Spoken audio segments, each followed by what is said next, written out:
Excelente día domingo. Hola, bienvenidos a Aula ICB en este domingo 15 de mayo, el mes patrio.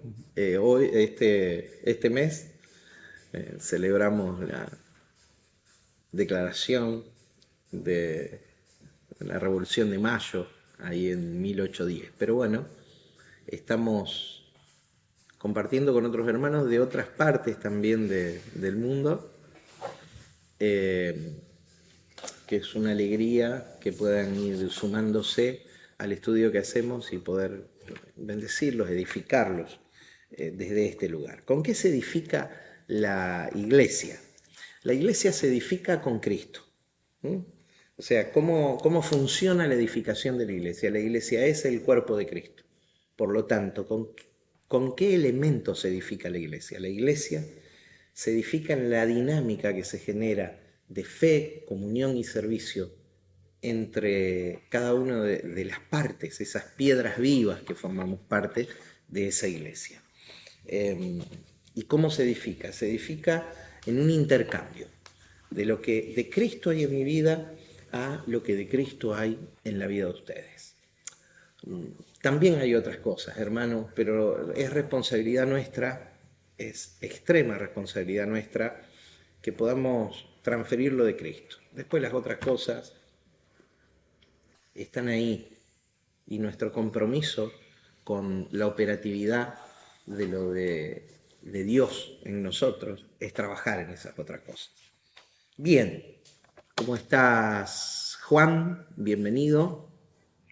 Juan dice saludos a todos, qué bueno verle de nuevo. Sí, estuvimos ausentes la semana anterior. Juan, acá estamos desde el aula ICB con Martín y con Miguel compartiendo y otros hermanos que van a ir sumándose a la transmisión. Bien, Efesios capítulo 4 es el texto de hoy. Recuerden que desde el verso 1 al verso 16 hacemos un breve repaso, ¿sí? De paso hacemos unos minutos de tiempito hasta que se vayan sumando algunos más. Estamos estudiando las cartas de la prisión. Durante este año vamos a desarrollar toda la carta de los Efesios, parte de la carta de Colosenses seguramente, o toda, vamos a ver cómo nos dan los tiempos. Hoy estamos en Efesios capítulo 4. Dijimos que la carta a los Efesios la podemos dividir en dos partes iguales más o menos en cuanto al contenido, 3 capítulos y 3 capítulos. Los primeros 3 capítulos, la carta habla de estar en Cristo, la verdad posicional del creyente, qué significa estar en Cristo y ser consciente de eso. Por la carta de Romanos en el capítulo 5 sabemos que estar en Cristo, aunque otros, la mayoría, especialmente en el movimiento evangélico, enseñan otra cosa, estar en Cristo es haber nacido, ¿sí?, de la obra de Cristo en adelante. ¿Sí? ¿De dónde sacamos esto? De la explicación de Romanos capítulo 5, que no tengo tiempo ahora de explicarlo, pero que en su momento lo vamos a desarrollar. Y hemos despertado por medio de la fe a esa verdad. ¿Quién nos trajo hacia esa verdad? El Espíritu de Dios. Entonces, siempre es una iniciativa de Dios y no nuestra llevarnos al conocimiento de su persona. Aunque sea una iniciativa de Dios, algo yo tengo que hacer, o sea, responder con fe. ¿Cuál es el principio básico y elemental de la fe? El principio básico y elemental de la fe es la obediencia. No hay fe sin obediencia, hermano. Porque yo creo no lo que digo que creo. Yo creo básicamente lo que hago. Lo que hago es demostración de lo que creo. Por eso nosotros podemos de alguna manera tomar malas decisiones, errar, equivocarnos, pero no podemos permanecer toda una vida en aquello pretendiendo cumplir con el propósito divino. ¿Por qué? Porque cumplir con el propósito divino tiene que ver con manifestar al Cristo en el que somos. ¿sí? Manifestar la imagen, el carácter. La palabra imagen en la Biblia son dos palabras en el idioma griego. Una es eikon, imagen, que habla de la apariencia externa. Y en segundo lugar, es carácter, justamente con K, que es lo que es esencial en esa persona, la esencia, lo que esa persona es. Esas palabras son palabras para imagen. Entonces nosotros fuimos puestos en la tierra para portar la imagen del Cristo en el que somos y existimos. Para manifestar su carácter, tengo que despertar por medio de la fe, y evidencia de la fe es la obediencia. Por eso la discurrencia, el discurso de Santiago, muéstrame tu fe sin obras y yo te mostraré mi fe a través de mis obras. La fe es visible, la fe es visible a partir de que tiene la capacidad de modificar mi conducta, porque yo recibo como verdad aquello en lo que estoy creyendo y movilizo mi vida a eso. Se lo demuestro brevemente acerca de la fe. Hay un medicamento que vos tomándolo sanarías de una enfermedad que de otra manera consumiría tu vida. Y vos lo tenés ahí en la mesita de luz en tu convalecencia.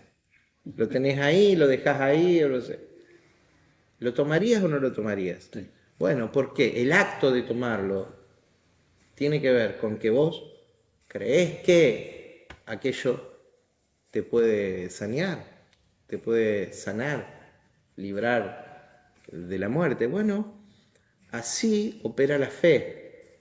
Fe tiene que ver con el ingrediente número uno que tiene, que es obediencia.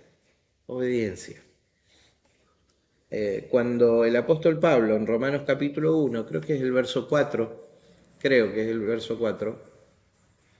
dice que su evangelio fue dado a conocer para obediencia a las naciones. Para obediencia a las naciones. Ese evangelio tan personalizado como él lo entendía, como Dios se lo reveló, fue dado para obediencia a las naciones.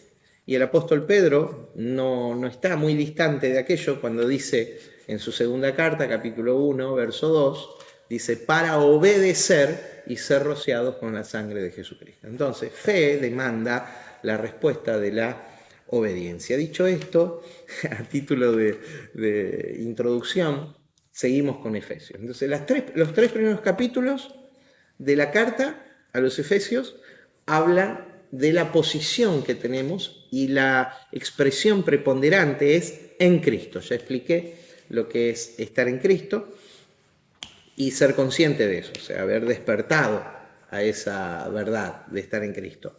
Y la segunda parte de la carta, del capítulo 4 al capítulo 6, está definida por una palabra, andar, que prefigura una metáfora de la vida que significa caminar la vida, andar la vida, ¿sí? Andar la vida. Entonces, ahí dice el apóstol Pablo que cada uno se fije cómo anda, ¿sí?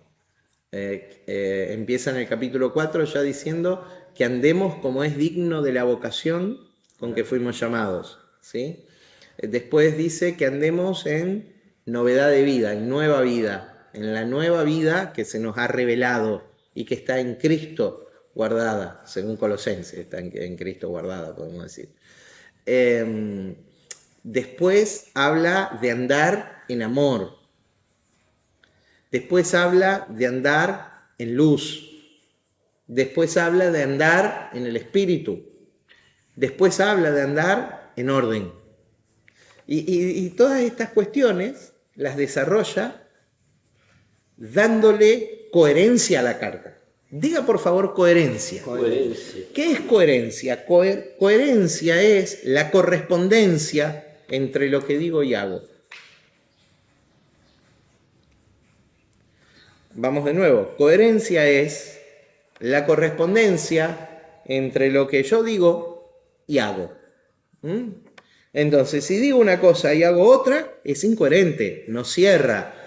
Tus palabras no son creíbles. Dicho recontratrillado, habla más fuerte, mi hermano, porque tus hechos no me dejan escuchar tus palabras.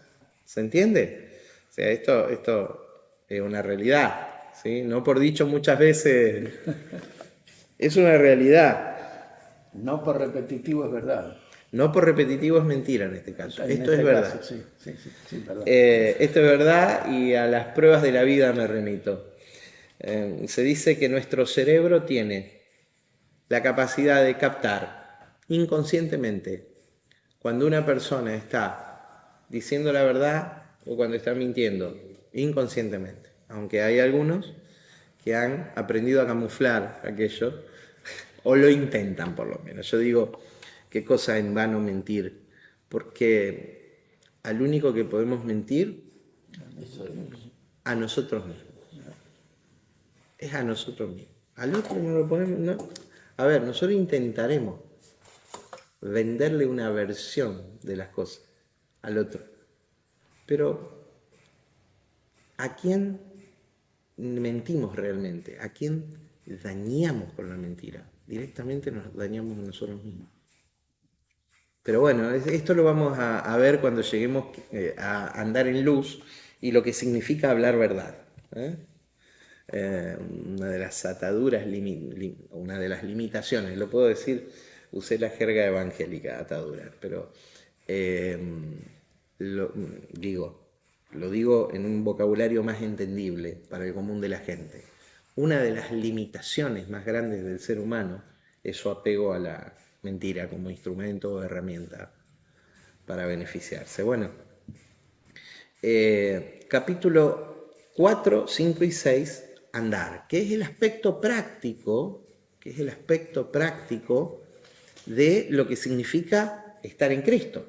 Si yo digo que estoy en Cristo, ahora mi vida tiene que corresponder, tiene que existir coherencia en lo que digo que estoy y lo que estoy haciendo. Bien. Entonces, andar. Cuando les dije el andar, les tracé más o menos el bosquejo que vamos a seguir de la segunda mitad de la carta. El verso clave de la carta lo tenemos en el capítulo 1, verso 3. En la primera mitad de la carta tenemos el verso clave. ¿Qué dice ese versículo? Bendito sea el Dios y Padre de nuestro Señor Jesucristo, que nos bendijo con toda bendición espiritual en los lugares celestiales en Cristo Jesús.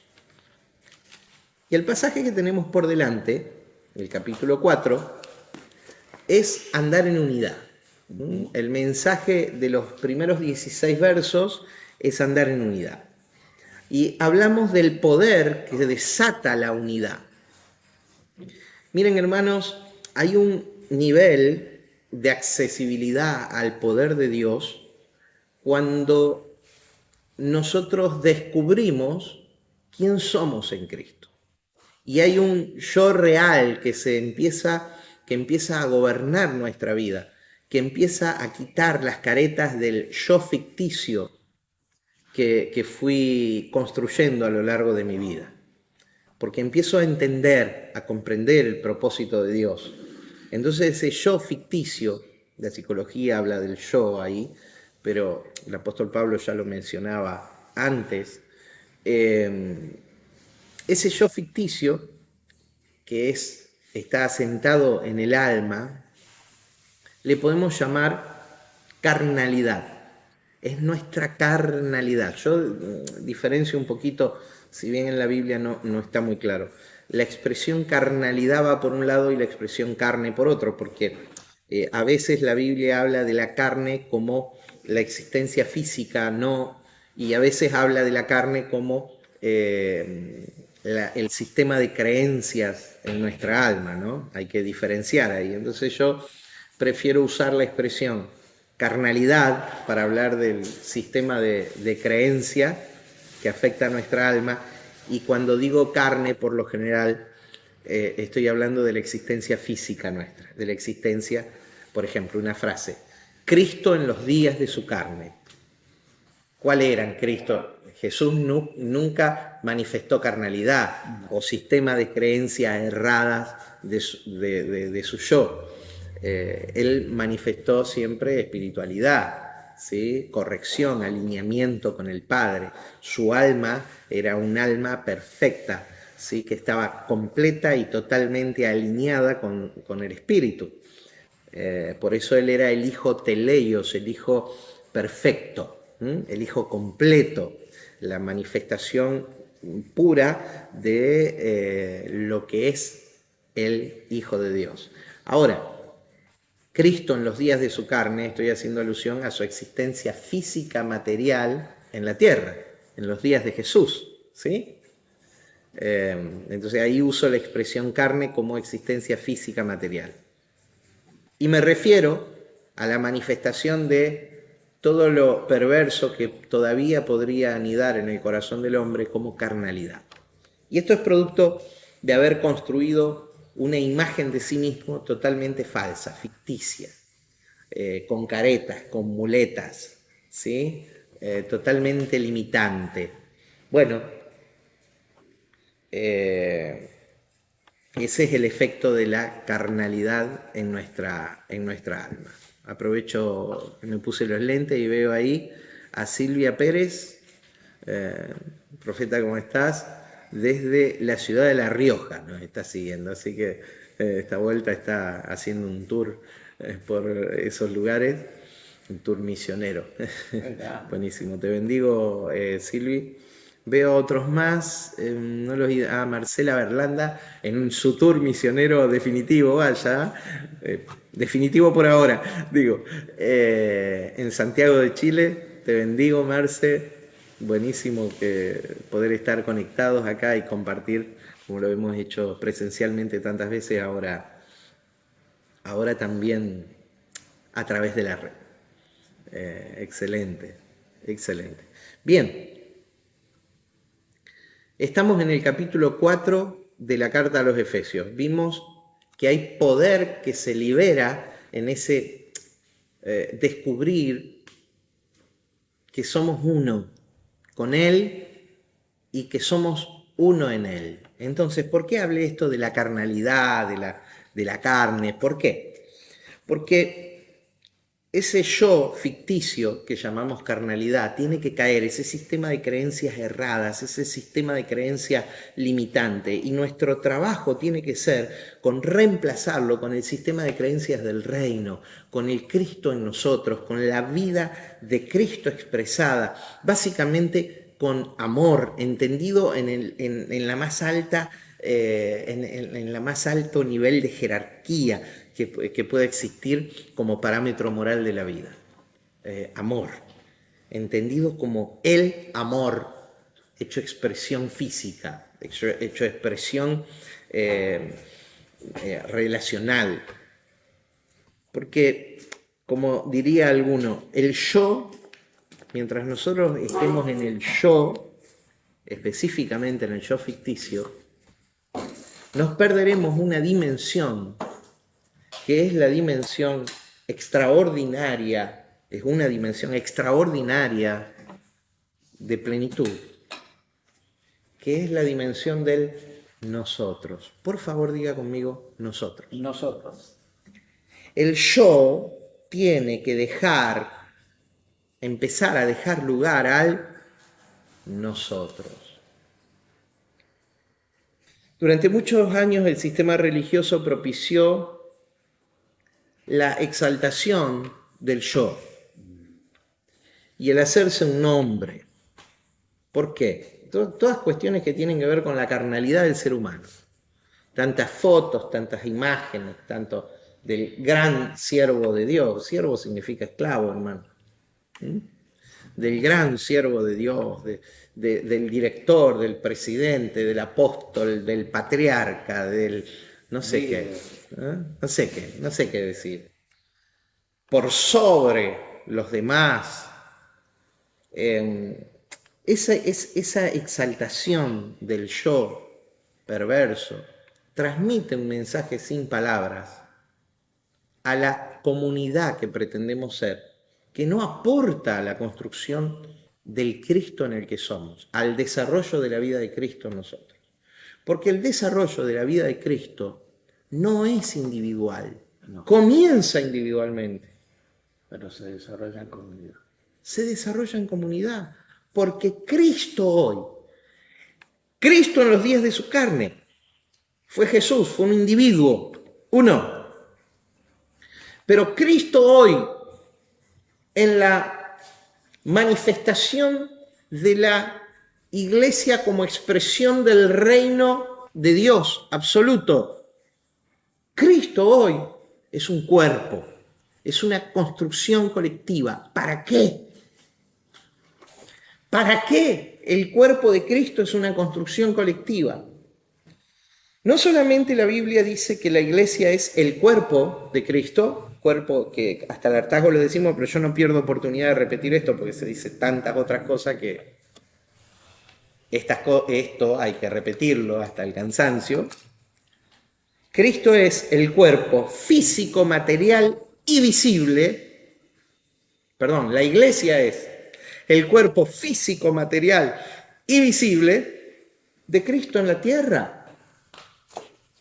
Vamos de nuevo, Cristo es el cuerpo físico, material y visible de Cristo en la tierra. No es un cuerpo espiritual, es un cuerpo que practica las disciplinas del espíritu, pero no es un cuerpo espiritual, es un cuerpo físico, material y visible. ¿Podemos ver a Cristo hoy? ¿Sí o no? Sí, lo van a ver. ¿Dónde? En nosotros. En nosotros. Fíjense que el nosotros empieza a reemplazar, cuando nos ejercitamos en estos sentidos espirituales, al yo, al en mí. Guerrero, agarre sus armas. Después le vamos a explicar a los hermanos, nada, no le vamos a explicar, lo vamos a dejar con la intriga, no es cuestión de explicar todo. Bueno,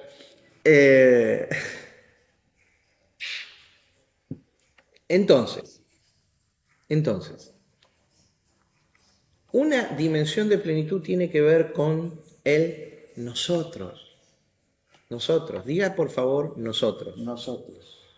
¿Por qué la iglesia no solamente es el cuerpo de Cristo, sino, según la carta a los Efesios, es la esposa de Cristo? ¿Y qué tiene en un matrimonio? Unidad. En un matrimonio completamente restaurado. Acuerdos. Perdón. Muy bien, todo eso en el aspecto práctico, pero en un matrimonio, al diseño de Dios, en el matrimonio hay una unidad, son una sola carne, dice, son una sola existencia física, ¿sí?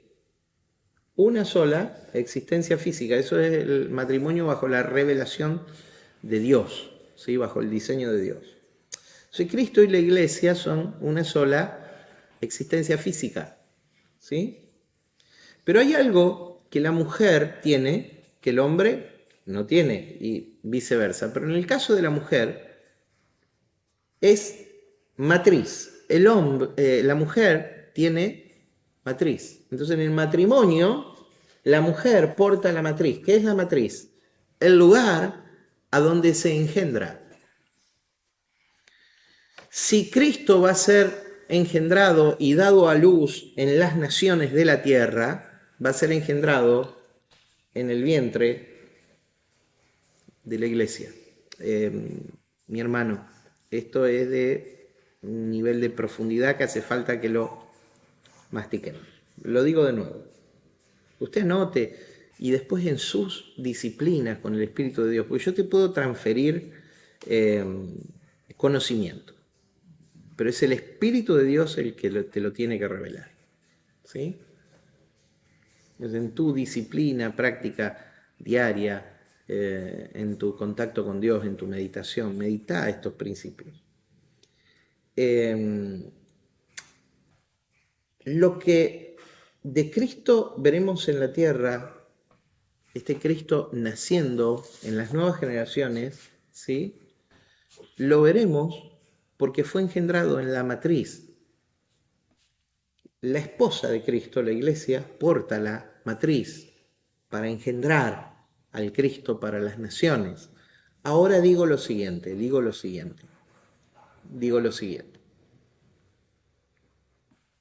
Lo que no se engendre en el vientre de la esposa de Cristo no va a venir a la tierra.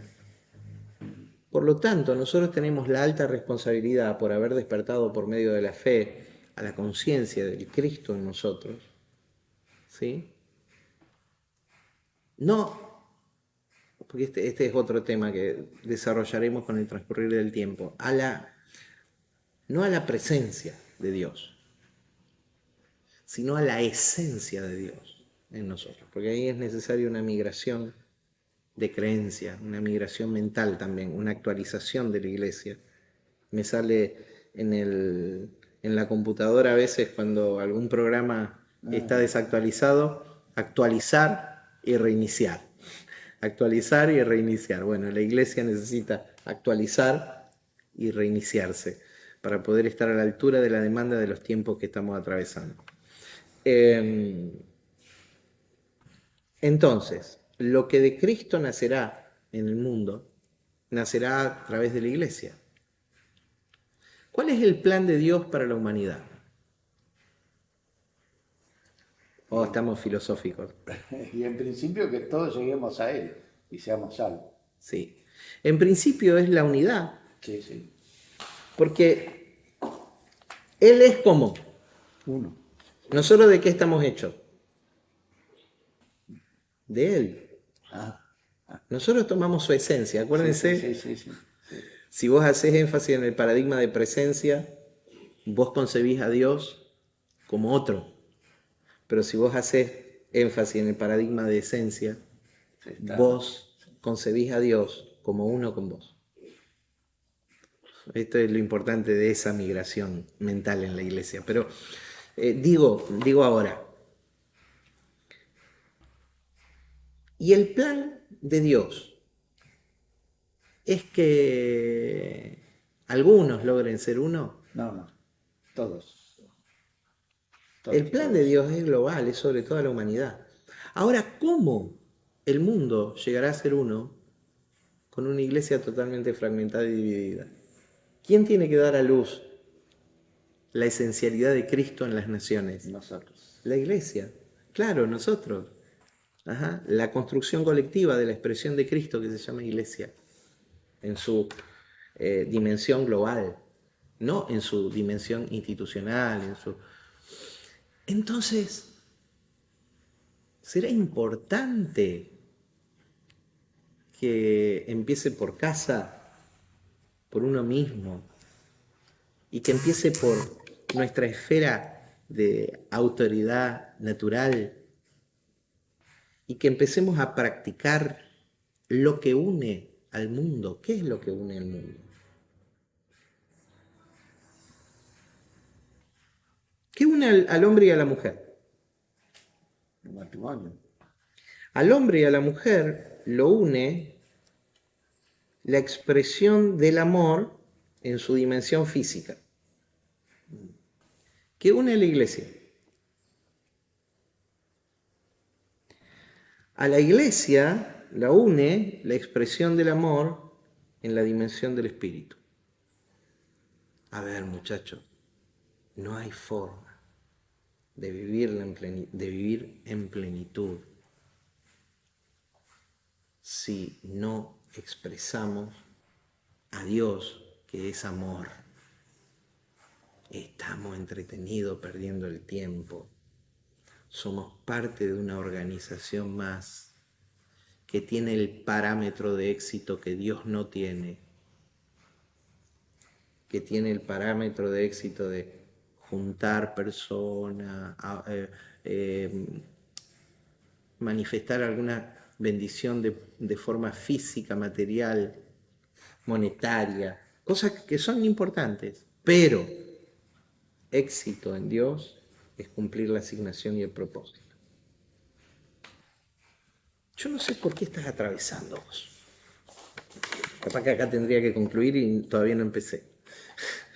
Yo no sé por qué dificultad de la vida estás atravesando. Porque Las dificultades van a estar. En el mundo tendréis aflicción, dijo Jesús. Bueno, acá estamos. Y te toca una carta fulera, fea. Nosotros estamos ahora luchando con el cambio de tratamiento de mi esposa, por ejemplo, en su lucha que lleva 14, casi 15 años contra el Parkinson. Bueno, y estamos ahí en ese proceso y toda la familia está abocada a ella. Hermano, pero en medio de la dificultad, quiero decir algo, no tenés que perder la perspectiva de que sos una persona plena, completa. No sé qué te está tocando vivir. Te está tocando vivir una dificultad. Bueno, y amá. Tené el amor como valor esencial en la vida. Porque cualquier otra cosa que vos quieras practicar en lugar del amor, te va a ir sacando de la asignación, porque ¿cuál es la esencia de Cristo, muchachos? Porque podemos hablar del reino, de la autoridad, de la santidad, de la justicia, de todo podemos hablar. Pero el apóstol Pablo, ¿qué dijo? El amor. ¿Y el apóstol Juan qué dijo? Es que va a permanecer. Muchachos, entonces no es remo, no es remo. Si ellos, como una brújula en el siglo I, nos marcaron en la dirección, nosotros no es remo. Y amemos. Tiene costo amar. Sí. Si no, mira la cruz. Claro que tiene costo, pero siempre será mejor, más pleno, más satisfactorio cumplir con la asignación de Dios que esquivarla. Entonces, amar es inevitable a nosotros. Y amar a este, como decimos nosotros, mascafierro, tipo difícil, cabeza dura, cascote. Sí. ¿O vos qué te crees? Cuando Jesús sentaba parámetros claros en la dimensión y manejo del reino, dice, cuando hagas banquete, no invites a los que te pueden devolver la invitación. No invites a los ricos de este mundo, a los poderosos de este mundo. ¿No? Invita al menesteroso, al desvalido. ¿Por qué Jesús tenía ese parámetro de vida? ¿Porque le gustaba a la gente en necesidad? No, tenía ese parámetro de vida porque es muy simple.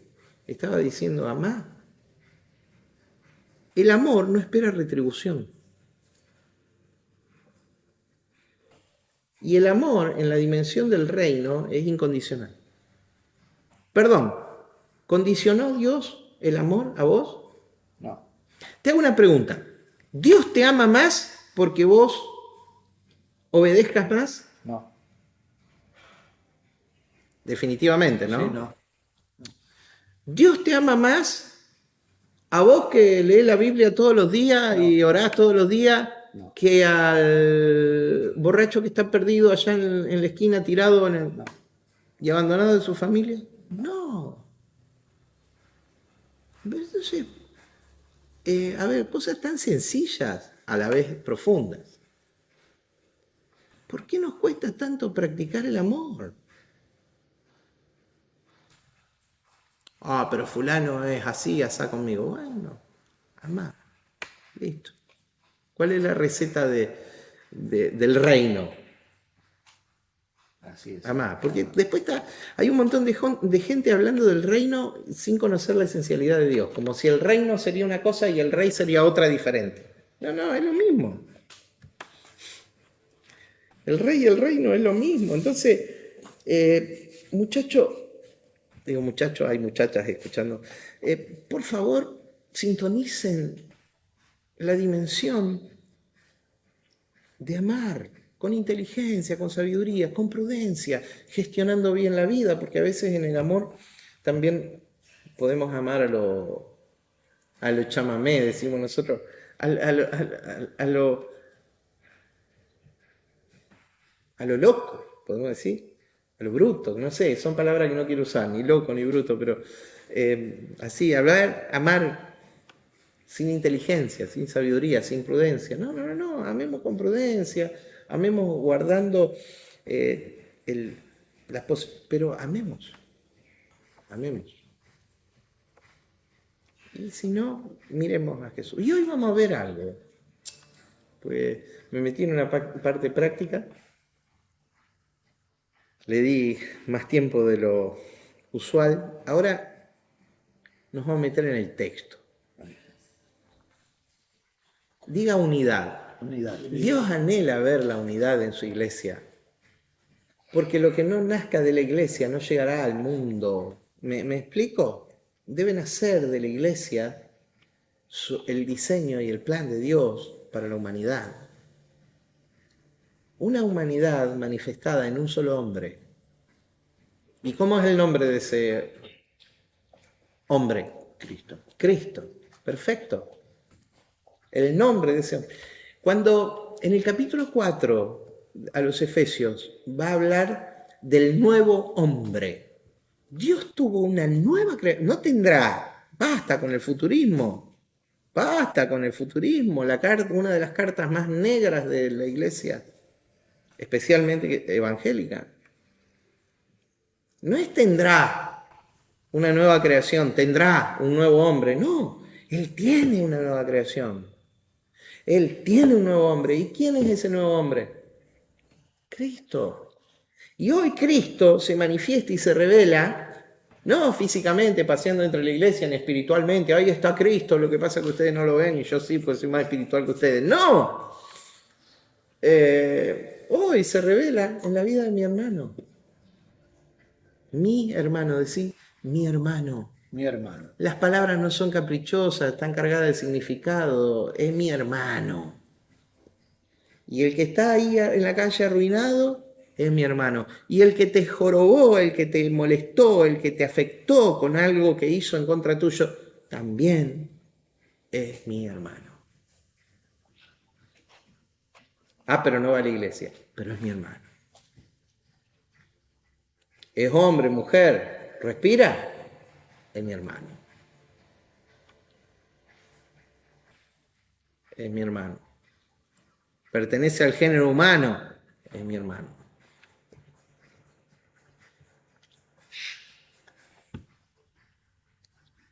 Si no, vamos a creer en una cruz con un poder limitado.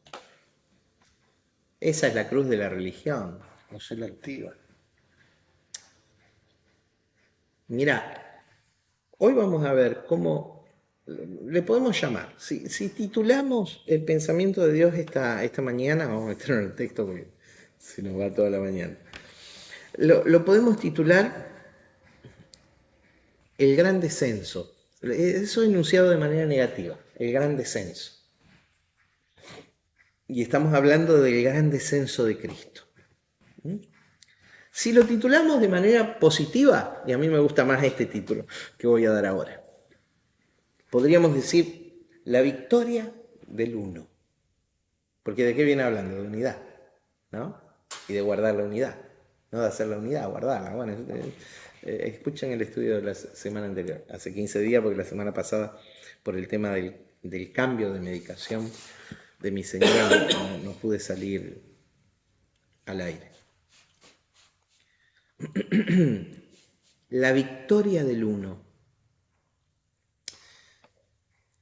Como dijimos, el gran descenso provocó la disposición del poder de Dios para la transformación de todo. Óiganme, por favor, de nuevo. Esa victoria del uno, o ese gran descenso del uno, de Cristo, provocó la disposición del poder de Dios para la transformación de todo. La transformación de tu vida, también. Primero, la transformación de nuestra comunidad, claro, como consecuencia. La transformación de nuestra nación, por supuesto. La transformación de todo. Diga conmigo transformación. Transformación. El poder de Dios es para la transformación de todo. Devolviéndolo al modelo y plan original que se está ejecutando de Dios sobre la tierra. ¿sí? Em, Efesios capítulo 4, verso 7. Después que termina de hablar un Dios, un bautismo, el cual es en todos y por todos, ¿sí? En el verso 6, cuando estudiamos la otra semana de guardar la unidad, dice, pero a cada uno, acá ya habla de unidad, ¿no? Pero acá ya va a hablar de la diversidad dentro de la unidad. Dice a cada uno, a cada uno de nosotros, para que la unidad funcione, muchachos, tenemos que entender la diversidad. Somos distintos. ¿Qué queremos? Que el otro sea como soy yo. Por favor, por favor. Yo me imagino si un día me hubiera... si mi esposa es muy diferente a mí. Muy diferente a mí en muchas cosas. Coincidimos en grandes temas en cuanto a la fe, pero muy diferente a mí en muchas cosas, con capacidades muy diferentes también. Una mujer llena de la vida de Dios, manifestado en capacidades que yo no tengo. ¿Está? Ahora, Él dio esa diversidad. Imagínense si yo hubiese querido cambiarla a ella o ella cambiarme a mí. Ese trabajo estéril en las relaciones inmaduras de querer cambiar al otro es una causa perdida. No podés cambiarlo al otro. Nosotros no podemos cambiar a nadie. Yo digo, ni Dios cambia a la gente. Nosotros podemos transformar a nosotros mismos y a través de la transformación de uno mismo, producir una transformación en la sociedad, en nuestra familia, en nuestro entorno, en nuestro trabajo. Pero no podemos cambiar a la gente. Vos no lo vas a cambiar al otro fulano. Vos lo que podés hacer es permitir la transformación de Dios que va a ser de impacto sobre la vida del otro. Pero el otro va a tomar lo que quiere tomar, no lo que vos le querés dar. Si no, probá con los hijos. Cuando los hijos crecen, toman sus propias decisiones. Bueno, lo mismo sucede con la iglesia. Lo mismo sucede con la iglesia. Pero ¿qué es lo que tienen que descubrir ellos? Ellos tienen que descubrir un molde o modelo inspiracional que los lleve a conocer la esencia que tienen. No alguien que le diga qué hacer. No alguien que construya vínculos de dependencia. Sino alguien que sea capaz de invitarlo a vivir una vida en libertad, porque la libertad es la atmósfera que respiran los hijos. ¿Está? Las órdenes es la atmósfera que se respira ¿dónde? En las relaciones como esclavos. ¿Sí? Jefe o patrón empleado, decimos hoy siglo XXI, en aquel tiempo era esclavo amo. ¿No es cierto? Así, así. Una orden de tu jefe, ¿qué hay que hacer? Llevarla a cabo. ¿Se entiende? Pero el ámbito de los hijos es diferente, hermano. Sé de inspiración para ellos.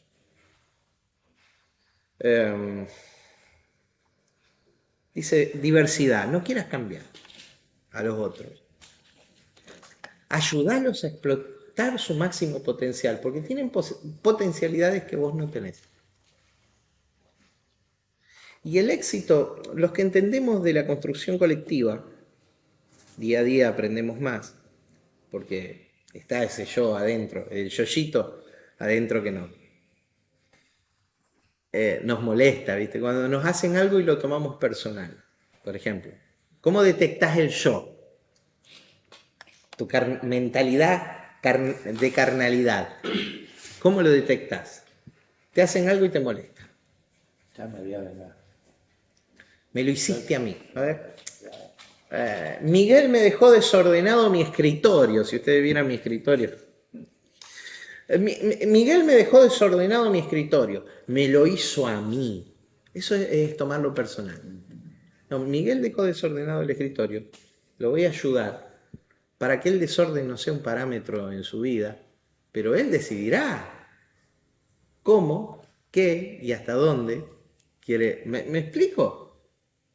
¿Ven la diferencia en la lógica? No hay nada personal.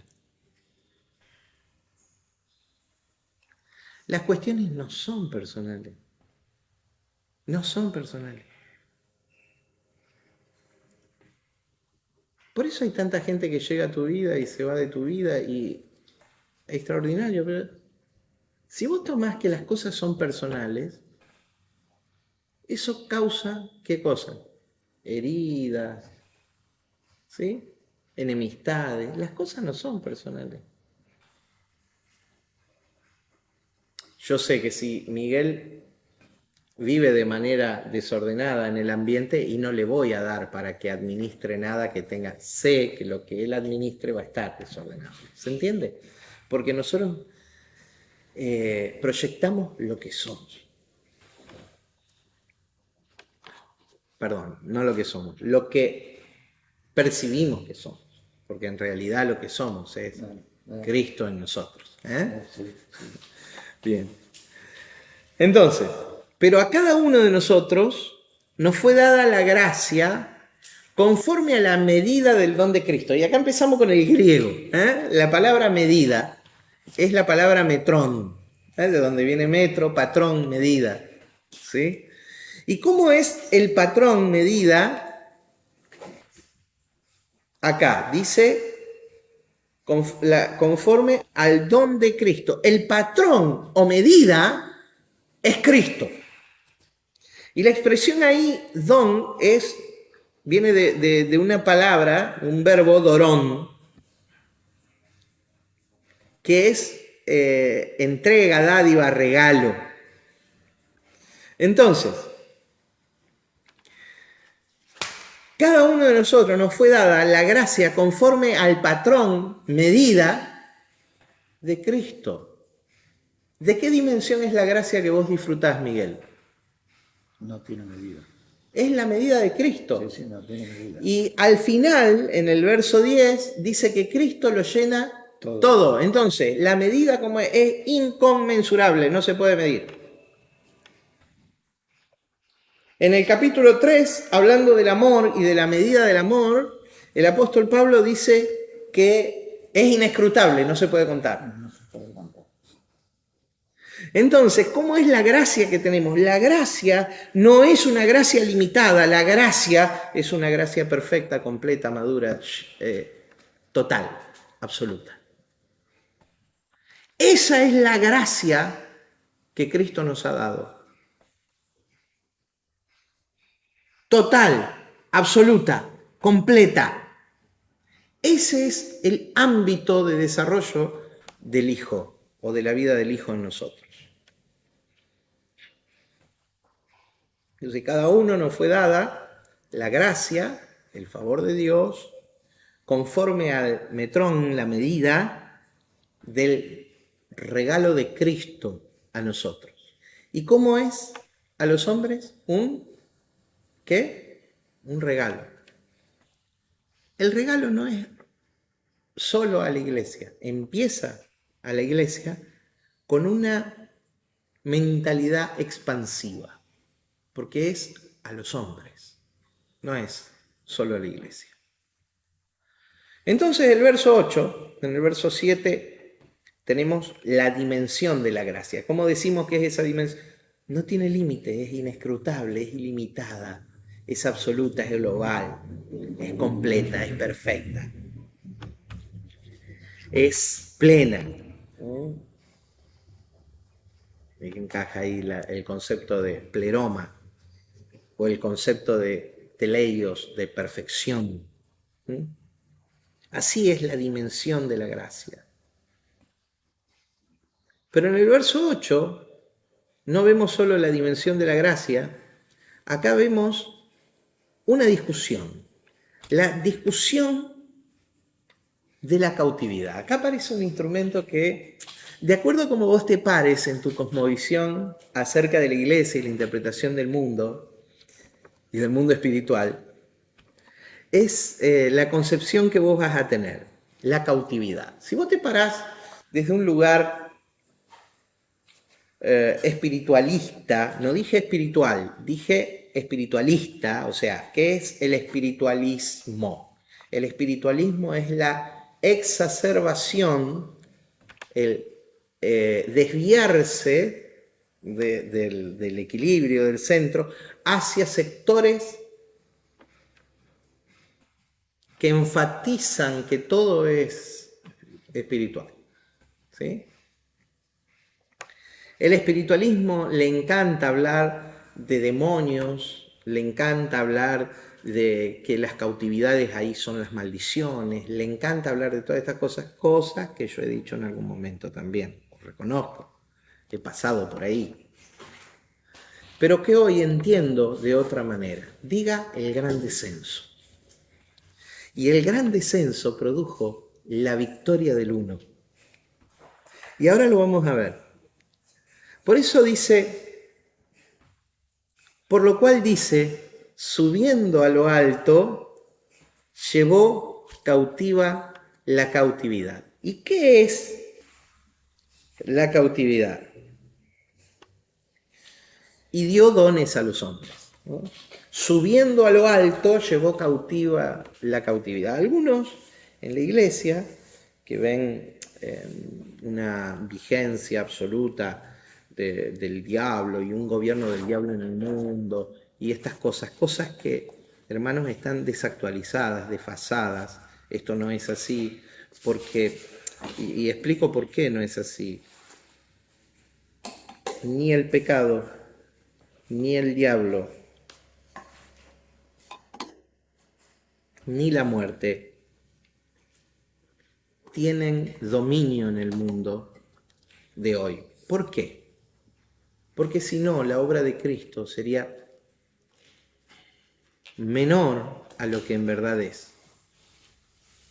Por eso cuando hablamos del gran descenso, como está José, por eso cuando hablamos del gran descenso, hablamos también de la victoria del uno. Yo no quiero entrar en la discusión, pero el diablo está vigente, no está vigente, los demonios se mueven entre nosotros, no se mueven. ¿Cómo es esto? No quiero entrar en esa discusión. Quiero que por algún momento observemos la perfecta, tremenda, titánica, excelsa obra de Cristo y su efecto sobre todas las cosas. ¿Está? Magnifiquemos el valor de la sangre de Cristo, ¿sí? Y de su obra en la cruz del Calvario. Pregunto, ¿la sangre de Cristo es capital de redención para algunos pecados o para todos los pecados? Para todos. La obra de Cristo, la sangre de Cristo, es capital de redención para algunas maldiciones o para todas las maldiciones. Todas. Me voy a poner en abogado del diablo un ratito. No, pero entonces, pero hay maldiciones que llegan a tu vida y te... No, ¿Por qué? pues ya fueron La obra de vencidas, Cristo. claro. ¿Cuántos pecados limpia la sangre de Cristo? ¿Uno? Todos. Entonces, no, pero hay ciertos pecados que no, este pecado no. ¿Ah? Por ejemplo, la blasfemia contra el Espíritu Santo. Qué estupidez, hermano. Tenemos que ver lo que es la blasfemia contra el Espíritu Santo. No, por ejemplo, hay pecados que son de muerte. Todos los pecados Son de muerte. Todos. Todos los pecados limpia la sangre de Cristo. Los demonios. No, algunos demonios. No, pero hay ciertos principados que si no es con oración y ayuno no salen, ¿no? Pero hay que entender las cosas en su contexto. Todos los demonios. Pero el diablo no, el diablo gobierna el mundo. Hermano, miren, el diablo fue echado fuera. El diablo fue despojado y exhibido encima. Y el diablo fue destruido. No, pero el diablo, pero es funcional. No es responsabilidad tuya, es responsabilidad del diablo. Déjate de hinchar. Dejate. No, el diablo. Hace como un vecino, una vuelta, que atacó una criada en el baño. Perdón. Y cuando la señora le pidió explicaciones, la esposa del vecino, por haber atacado a la damisela cuando se estaba bañando, el caballero dijo, no sé, se me metió el diablo en el cuerpo. Yo creo que hay varios a los que se le mete el diablo en el cuerpo. Nah, hermano, por favor, somos total y absolutamente responsables. Ese espiritualismo de echarle la culpa al diablo, de las cosas que... Y en última instancia nosotros tenemos la culpa. La iglesia tiene la culpa de que el diablo todavía sea operativo entre los hombres. ¿Por qué? Porque le dan más vida dentro de la iglesia que en Hollywood al diablo. Hermano, según la Biblia, el diablo fue desalojado, el diablo fue despojado y el diablo fue destruido. Entonces, de acuerdo a cómo nos paramos nosotros a analizar este texto, desde esa postura espiritualista de la iglesia, podemos decir, las cautividades son las maldiciones y los cautivos son los demonios. No, no, no, no, no, no, no, no. Y el descenso fue un día que Jesús descendió a las partes más profundas de la tierra, esos 3 días cuando estuvo, fue ahí, y entonces, no, ese no es el gran descenso, no entendemos todavía. ¿Cuál fue el gran descenso? En mi vida. El gran descenso fue que Dios, esto lo explica en Filipenses 2, se humilló, se hizo hombre, se humilló para vivir una experiencia humana, descendió a la tierra, en la tierra se hizo siervo de todos los hombres, el depositario de la autoridad divina, la fuente de todo, se hizo siervo de todos los hombres, se hizo reo y reo de muerte, basureado por todos, por mí también se hubiera estado, por todos, abandonado por los más cercanos. Ese fue el gran descenso, no hubo un lugar de mayor descenso que la cruz. Y en ese lugar de extremado descenso, después de casi 6 horas de agonía, derramó su sangre y fue depositado en una tumba. ¿Por qué tanto en Grecia como los judíos, también griegos y judíos, y en los tiempos de Jesús, se habla de que debajo de la tierra está la condenación y aparece el mito del infierno? No me equivoqué, lo llamé mito. Porque es funcional a... Porque los griegos tenían una creencia en un Hades. El Hades, palabra que aparece en el Antiguo Testamento, en el Nuevo Testamento, perdón. Los judíos tenían una creencia en un Seol, los griegos en un Hades, que es el lugar de los muertos, donde reina y gobierna a quien tiene los muertos. Los griegos le llamaban Hades, ¿sí? Y ahí iban al sepulcro a esperar la resurrección, ¿sí? Eso hablaban los judíos. Al Seol a esperar la resurrección de los muertos.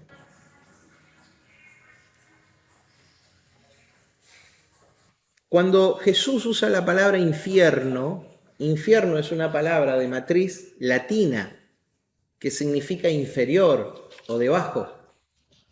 Entonces, en la cultura que vino después de la iglesia de la Edad Media, la palabra infierno significaba inferior o abajo. En la cultura contemporánea de Jesús, la cultura griega, significaba sepulcro, lugar de los muertos. De ahí vino a decirse que el infierno está abajo. El infierno es un lugar de tormento que está abajo. ¿Cuándo? Jesús nunca le dio ese significado a la palabra infierno. Cuando Jesús habló del infierno, por eso algunos dicen que descendió al infierno que está abajo, y ese es el gran descenso. ¡No! Cuando Jesús usó la palabra infierno, 12 veces aparece en el Nuevo Testamento la palabra infierno. 11 de las 12 la mencionó Jesús. No dijo inferior o el de abajo, dijo Guena.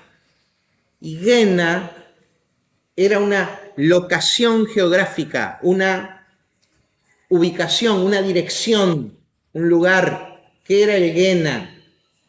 El Guena era el basural de la ciudad de Jerusalén.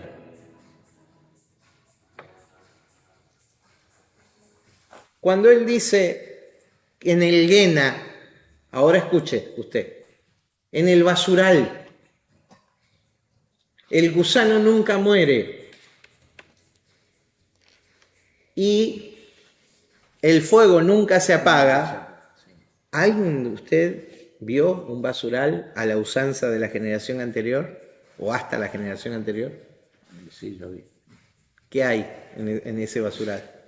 ¿Gusano? Y moscas. Y fuego. Sí. Si hay mosca, hay gusano. Sí, hay la gusano, mosca sí, viene del gusano. Constantemente está prendido, pero sí. Bueno, entonces, Jesús no estaba hablando de un lugar misterioso a donde van las almas. No, Jesús estaba hablando específicamente De un lugar inferior. de el lugar de los desechos, residuos. No hagas de tu vida lo que va a un desecho, a un residuo. Estás en la tierra para cumplir un propósito específico que es manifestar al Cristo en el que sos, en el que existís. El Cristo no solo que te habita, sino al que estás unido. No pierdas tu vida, la perdición que es. Algunos dicen ir al infierno. La perdición es perder la oportunidad del propósito de Dios en la vida. Sé feliz, disfrutá. No sé qué estás atravesando, pero atravesando lo que estás atravesando, disfrutá que estás vivo. Respirá.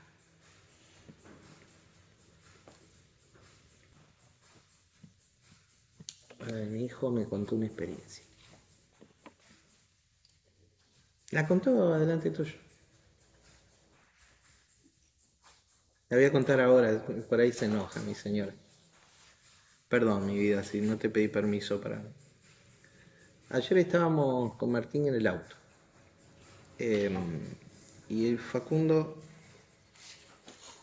me dice, fui a la casa de un amigo que el papá es comisionado deportivo de básquet, árbitro de básquet de primera, acá en... Y dice, estaba viajando para dirigir un partido, va, le carga combustible a la camioneta, una camioneta 0 kilómetros, y viene uno y lo choca, le destruye la camioneta. Estaba listo para salir a viajar, saca los pasajes para viajar, consigue a último momento, va a llegar para el partido, viaja, va, dirige el partido. Cuando vuelve, le desaparece una valija. Había llevado dos, justo la segunda era el bolso donde llevaba toda la ropa para dirigir, la ropa profesional, digamos.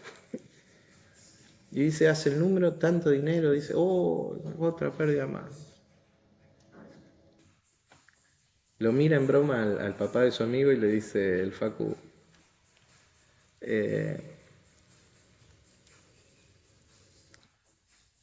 andás para que te curen de palabra, por lo menos. Tenés que encerrar una semana vos y no salir a la calle. Y le dice, te voy a contar lo que me pasó esta semana. Dice, mi mamá la está pasando bastante mal en el cambio de medicación. Y dice él, yo la estoy cuidando y nos turnamos con la familia para acompañarla. Y en un momento mi mami Me dice, ahí en la habitación, ayer salió un rato de la habitación. Dice Facu, mi mami, mi señora, em, que ya no aguantaba más las posturas del cuerpo y todo por sus problemas y los medicamentos que demoran en hacerle efecto. Le pide a Facundo algo que es muy habitual en ella, vamos a orar, vamos a orar, vamos a orar, le dice. Y el Facu le contaba al señor que había sufrido estos aconteceres esta semana. Le dice, vamos a orar. Y se ponen a orar. Y la escucha Facundo a su mamá orar y decir así, gracias Señor por un día más de vida. Dice, casi se me escapa el nombre del comisionado deportivo, dice, fulano, me largué a llorar como una criatura, dice. Claro, cuando contaba esta historia. Porque en ese contexto, gracias por un día más de vida.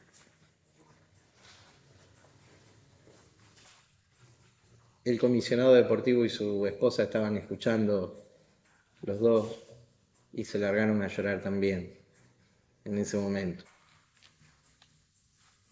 Entonces le dice, fulano, ¿sabe qué tenés que hacer? Dale gracias a Dios todos los días. Y lo que te pasó es nada. ¿Qué te sale? Y dice él, la verdad que tenés razón, Facundo, porque esto es nada más que plata. Da gracias todos los días. Honrá la vida. Vivila como la tenés que vivir para cumplir tu propósito y tu asignación. No tires a la basura lo que costó tanto. No lo dejes en el basural, en el guena, en el desecho, donde el gusano y la pudrición y el fuego no se apagan. No es la condenación después de la vida, no es ir al infierno después de la vida, es que tu vida no sea miserable acá y ahora. Cristo descendió, siendo Dios se hizo hombre. Ese fue el gran descenso y fue a la cruz para que vos y yo entendamos que tenemos la potencialidad de hacer de nuestra vida algo que merezca la pena ser vivido, de hacer de nuestra vida un canto de alabanza y de honra a Dios, disfrutándolo todo. Disfrutá como un cochino, perdónenme. Disfrutá como un hijo del rey, disfrutá como el banquete permanente que tenés a disposición tuyo en la vida. Disfrutá comiendo a Cristo todos los días. Disfrutá exhibiendo el carácter de Él de manera permanente.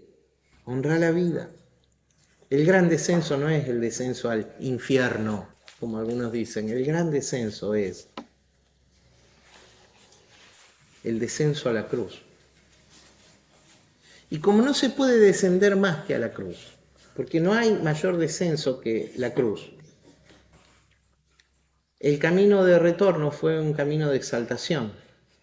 Por eso dice, subiendo a lo alto, llevó cautiva la cautividad. ¿Cuál era la cautividad? La cautividad era el sistema de creencia limitante en el mundo. La cautividad era la religión. La cautividad era la ley. La cautividad era el creerse más importante que el otro. La cautividad era el pecado. La cautividad era la muerte. La cautividad era el diablo. La cautividad era todo lo que arruina al hombre. Todo eso se lo llevó cautivo. Pablo dice después en otro pasaje a los Corintios, ¿dónde está muerte tu hijo? Después le dice a los hebreos, destruyó por medio de la muerte al que tenía el imperio de la muerte. Esto es al diablo. Después le dice a los colosenses, los despojó y los exhibió públicamente, triunfando sobre ellos. Entonces, ¿a dónde está todo esto? Se llevó cautivo. El que descendió a las partes más bajas de la tierra, esto es a la cruz, Diga el gran descenso. El gran descenso. Es el que ascendió por encima de todo. Y esto es lo que enseña Efesios. Y dice para qué después. El apóstol Pablo dice para qué ascendió. Ahora lo vamos a ver. Entonces, ¿a dónde está el diablo? ¿A dónde está el pecado? ¿A dónde están tus miserias? ¿A dónde están tus... Loco, están en vos solamente porque vos decidiste que estén. Porque Cristo la llevó. Se lo llevó todo. A ver si... ¿Qué te dejó? Ah, no, pero. Bueno, el pero también se lo llevó. Entonces, ¿qué? Deja de boicotear tu vida con creencias limitantes.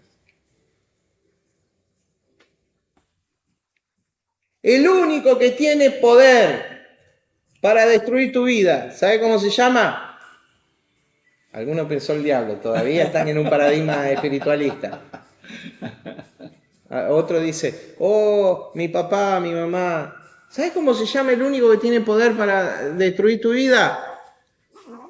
Yo mismo, carnalidad se llama. Y deja de excusarte, no hay otro responsable. No, lo que a mí me tocó en la vida. No la adicción, no el pecado, no el diablo, no mi papá, no mi mamá. No. Pará de boicotearte. El único que tiene poder para arruinar tu vida sos vos mismo.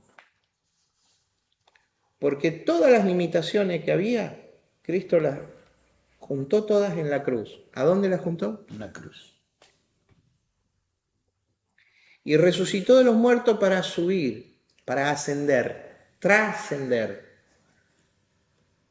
¿Está? Entonces, subiendo a lo alto, llevó cautiva las cautividades o la cautividad.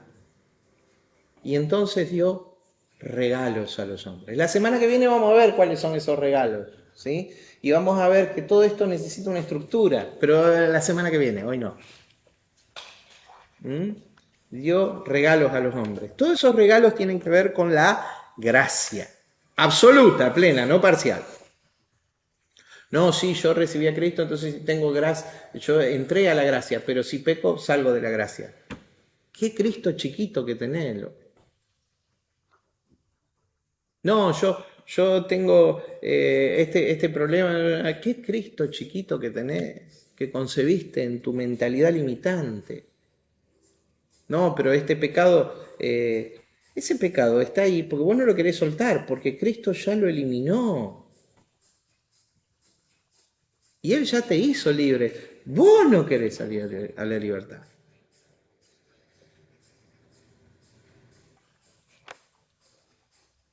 Subiendo a lo alto, llevó cautiva la cautividad y dio dones a los hombres. Entonces, ¿qué es esa discusión sobre a dónde descendió, si al infierno? Después dice, en Pedro, explico el pasaje de Pedro que todos dicen que es paralelo con este.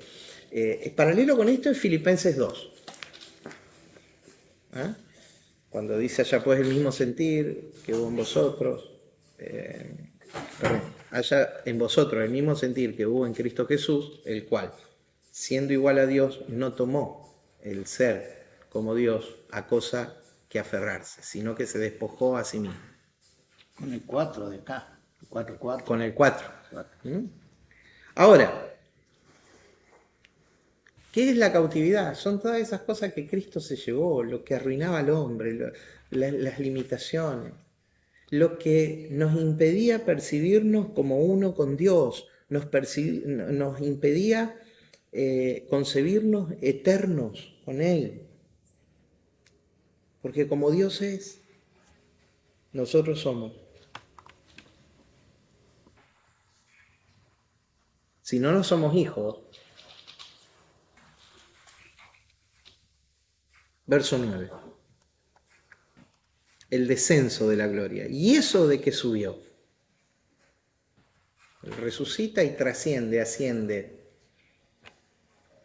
Es muy interesante, yo siempre cuento que en el capítulo 1 del libro de Hechos, cuando están los discípulos y algunos más mirando y ven subir al cielo, 4 veces aparece, yo pregunto, ¿qué cielo? sí, hay un cielo físico, atmosférico, natural, que es el primer cielo, pero eh, aparece 4 veces una palabra que no se puede traducir sin que parezca que hay un error en la gramática. 4 veces aparece la palabra eis, que significa adentro, adentro, adentro, adentro. Para dejar bien claro que cuando él ascendió, ascendió adentro. Y así como hay un cielo físico, hay un cielo interno en el hombre, adentro, donde ascendió y trascendió Cristo y su vida en la vida del hombre. Sigo porque... Y eso de que subió, ¿qué es? Sino que también había descendido a las partes más bajas de la tierra. ¿Cuáles eran esas partes más bajas? Ya lo expliqué, la cruz. No había parte más baja que la cruz. No habla del infierno. Explico lo de Primera de Pedro, cuando dice que Jesús en el Espíritu fue y predicó a los espíritus encarcelados que desde los días de Noé estaban esperando. Entonces, algunos dicen que esos 3 días que Jesús estuvo en la tumba, se metió en un infierno interno que no hay adentro de la tierra, y entonces ahí predicó a espíritus que eran bravísimos porque de los días de Noé estaban esperando ahí. Bueno, si usted quiere creer eso, crea, pero yo le voy a explicar una cosmovisión diferente de ese pasaje. Yo lo busqué al infierno, en las diferentes partes, internet, todo eso. Y no existe. Existe el núcleo de la Tierra, sí. Cuando dice que fue en el Espíritu, dice en los días de Noé. Cristo estaba en los días de Noé predicando. ¿Cómo? Sin palabras. ¿Cómo? A través del arca. Cristo es figura del arca. Los de aquel tiempo tenían el testimonio del arca para que, siendo espíritus cautivos, pudieran entender que por medio del arca podían hallar salvación. Cristo. Cristo. Entonces ahí estaba el Espíritu de Cristo en los días de Noé. El Espíritu de Cristo siempre estuvo en la tierra. Porque Sí, ¿qué es Cristo? Cristo es la revelación al hombre de la divinidad. desde antes. Bueno, entonces ya sigo. ¿Y eso de que subió? ¿Qué es? Sino también que había descendido primero a las partes más bajas de la tierra. ¿Cuáles son las partes más bajas de la tierra? La cruz. La cruz. Y por último, en cuarto lugar, la disposición de la grandeza de Dios. Verso 10. El que descendió es el mismo que también subió por encima de todos los cielos. ¿Entienden que es una figura del lenguaje? ¿Qué hay encima de todos los cielos? Nada. Es una figura del lenguaje. Entonces, subió, el que descendió hasta lo sumo, subió hasta lo sumo. Hasta lo infinito. El que descendió dando cumplimiento al Salmo 68, 18, que es lo que cita en el verso 8. Subiendo a lo alto, llevó cautiva la cautividad de Dios a los hombres. Una figura militar, alguien que va de campaña militar, toma un botín y lo reparte entre los suyos. ¿Sí? Dice, el que descendió es el mismo que también subió por encima de todos los cielos. Entonces, ¿qué hay encima del primero, segundo y tercer cielo? ¿Qué hay? Nada. O sea, es una metáfora, una figura del lenguaje lo que está usando. El que descendió hasta lo sumo, ascendió a lo sumo. Y es lo que dice Filipenses 2. Le dio un nombre sobre todo nombre. Para que los que están en el cielo, en la tierra y debajo de la tierra, y ahí debajo de la tierra no es infierno, sino el lugar de los muertos, el lugar del sepulcro. Vendría a ser el cementerio. Los que están enterrados, básicamente. Claro.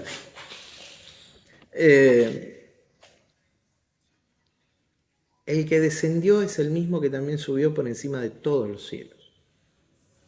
Todos los cielos. Significa el que se humilló fue exaltado hasta lo sumo. ¿Y el propósito de eso, para qué es? Para llenarlo todo. Entonces cabe una reflexión final. Entonces, ¿cuál es el propósito? Para llenarlo Todo. todo. Bien. ¿Qué cosa llena Cristo? Todo. En todo. Bueno, empezá a pensar de esa manera. Porque algunos necesitan otras cosas para ser llenos. Necesitan, mira, para encontrarle significado, han vivido una vida tan desastrosa que necesitamos anestesiarnos con algunas cosas. Sistemas de creencias erróneas son anestesia, entretenimiento. Por eso la iglesia se encierra a hacer largas jornadas de guerra espiritual y no pasa nada en el mundo. Entonces, si yo estoy orando y no pasa nada, algo pasa en mi sistema de creencias.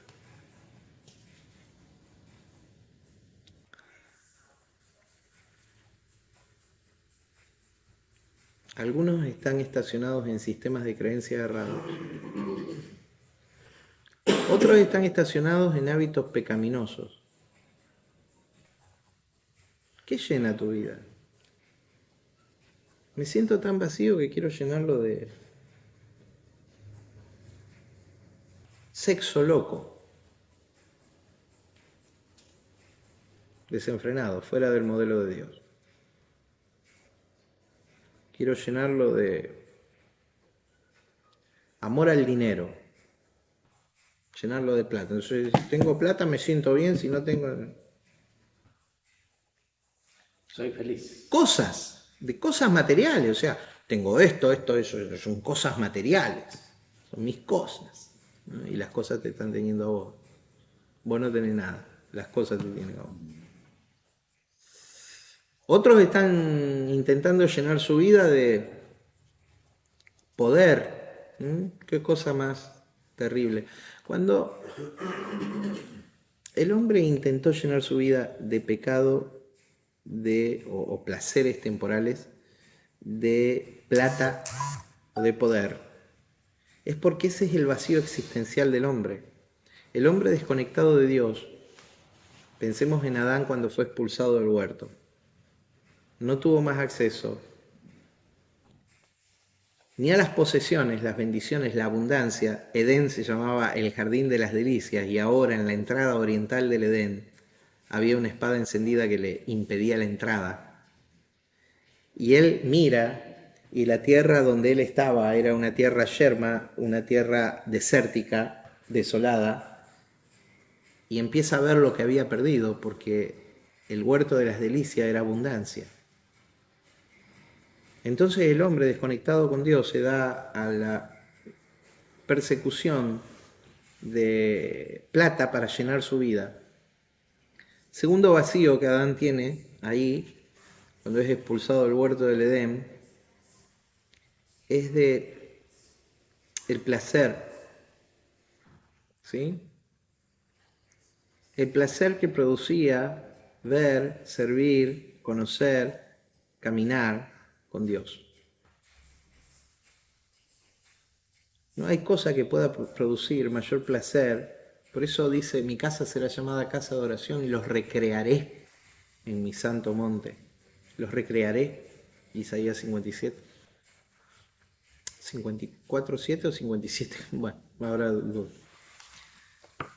No importa, pero dice. Tercer cosa que perdió es el acceso al poder. El hombre había recibido poder delegado de Dios, autoridad absoluta para operar el poder de Dios. Ahora, vacío de poder, se dio a lanzarse al poder. Nimrod es un relato de cómo el hombre edificó poder para sí, esclavizando a otros. Bueno, y tenemos ahí la matriz de la religión. Mi hermano, ¿qué llena tu vida? ¿Te llenan que te digan algún título? Pastor, acá es líder, acá está el apóstol, acá está el profeta, acá está el... Si sos hijo, hermano, todo eso son funciones de esclavo. Somos hijos. Somos hijos. ¿Qué llena tu vida? Simplificar. Cristo lo llena todo. Y que sea nuestra vida una canción de alabanza a Dios, no cantando, una expresión de alabanza a Dios. Cristo lo llena todo en mi vida. Y no necesito otra cosa. Si esas otras cosas no están, igual mi vida está llena. Porque Cristo lo llena todo. La semana que viene volvemos sobre el texto del capítulo 4, hasta acá terminamos, pero a cada uno de nosotros fue dada la gracia conforme a la medida del don de Cristo, por lo cual dice, subiendo a lo alto, llevó cautiva la cautividad y dio dones a los hombres. Y eso de que subió, ¿qué es? Sino que también había descendido primero a las partes más bajas de la tierra. El que descendió es el mismo que también subió por encima de todos los cielos para llenarlo todo. La semana que viene vamos a ver la estructura que Dios puso en su cuerpo para el desarrollo del cuerpo, de la vida. Y no al revés, no el cuerpo para el desarrollo de la estructura, al revés. Lo vamos a ver la semana que viene. Vamos a ver hasta el verso 16, del verso 11 al 16, y vamos a ver esa estructura del cuerpo. Vamos a orar. Padre, en el nombre de Jesús, te honramos, te bendecimos y proclamamos la verdad esencial en nuestra vida, de que vos lo llenas todo. Señor, llenaste nuestros días, llenaste nuestro corazón, llenaste nuestro pensamiento, llenaste nuestra vida, llenás nuestra vida.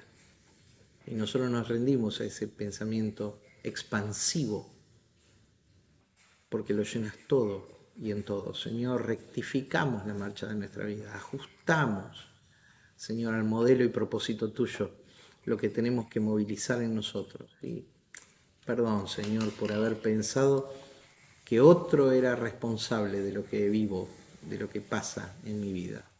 Señor, asumimos esa responsabilidad y es que nos da la luz de Cristo en la cruz del Calvario. Padre, en el nombre de Jesús, amén. Nos vemos la semana que viene, mis hermanos. Un gusto compartir con ustedes. La semana que viene volvemos a encontrarnos en Aula ICB. Esta tarde seguramente salimos en el vivo de la celebración de nuestra congregación acá en el norte de la provincia de Santa Fe. Te invito, si querés participar, a partir de las 19:30 horas. Vamos a salir en el vivo acá en mi país. Nos vemos ahí. Chao.